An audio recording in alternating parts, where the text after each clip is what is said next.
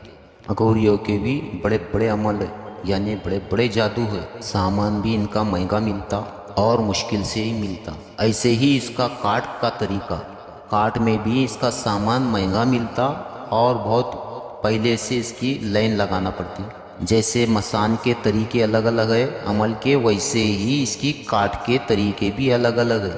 اگر کالے نے کبھی مسان نے ہانڈی اڑایا ہے تو آپ بھی اسے اتار سکتے ہیں، مگر اس کا طریقہ ہے، پہلے آپ کو دکھنا چاہیے۔ عام آدمی کو دکھنے کی نہیں، آپ کے بازو میں کھڑا ہے اسے دکھاؤ تم ہانڈی دیکھیے اڑ رہی ہے، تو وہ دیکھ نہیں سکتا، وہ کہاں کہاں دکھا کہاں ہے، مگر وہ آپ کو دکھیں گی۔ یہ اس کا طریقہ ہے، اس کا جو عمل ہوتا ہے انشاءاللہ وہ بھی میں بتاؤں گا۔